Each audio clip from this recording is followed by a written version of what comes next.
সচিবালয়ে, পুলিশে, বিচার বিভাগে বিভিন্ন সময় আমাদের বিরুদ্ধে ষড়যন্ত্র চলে।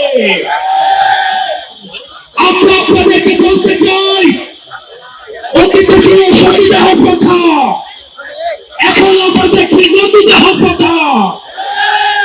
যারা সচিবালয়ে আমাদের বিরুদ্ধে ষড়যন্ত্র করছেন, আপনাদেরকে বলতে চাই, আপনারা রিয়েলিটি ধরে নেন, আপনাদের আত্মু আর দেশে ফিরবে না। আমরা তাকে সীমান্তের পরে পাঠিয়েছি, এই খুনে আসলে দেশে পুনর্বাসন হবে না।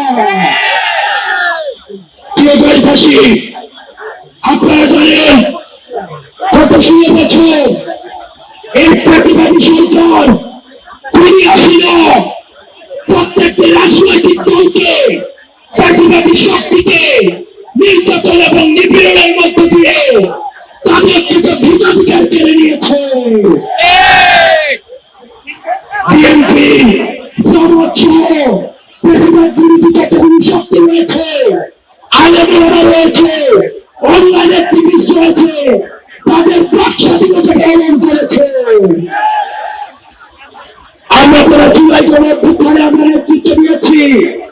আমাদের দেখে সারা বাংলাদেশে মানুষ রাস্তায় নেমে এসেছে এবং আমরা এই হাসিনাকে পালিয়ে যেতে বাধ্য করেছি।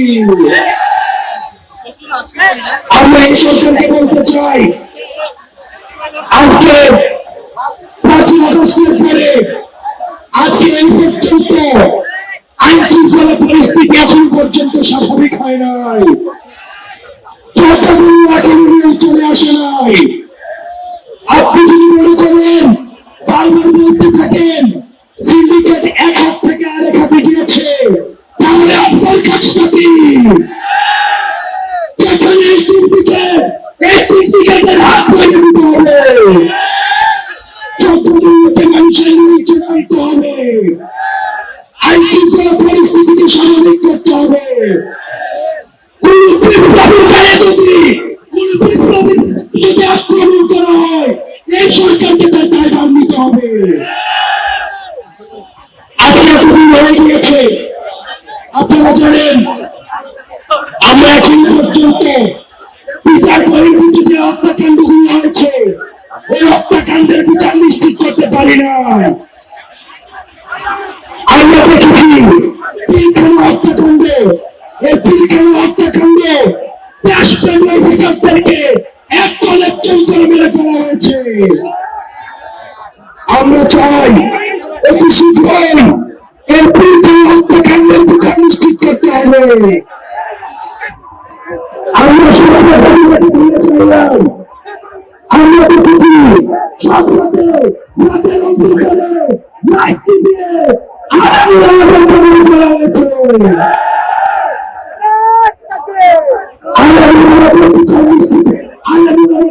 হত্যাকাণ্ড করা হয়েছে, সেগুলোর বিচার নিশ্চিত করতে হবে। গত 16 বছর ধরে আওয়ামী লীগের নির্যাতন, নিপীড়ন, অত্যাচার করেছে, সেগুলোর বিচার করতে হবে। বাংলাদেশে আমাদের আর কোন শত্রু নাই, আমাদের একমাত্র শত্রু এই আওয়ামী লীগ। আওয়ামী লীগের বিরুদ্ধে আমাদের রাজনৈতিক শক্তি আছে, আমাদের সংগ্রাম অব্যাহত থাকবে।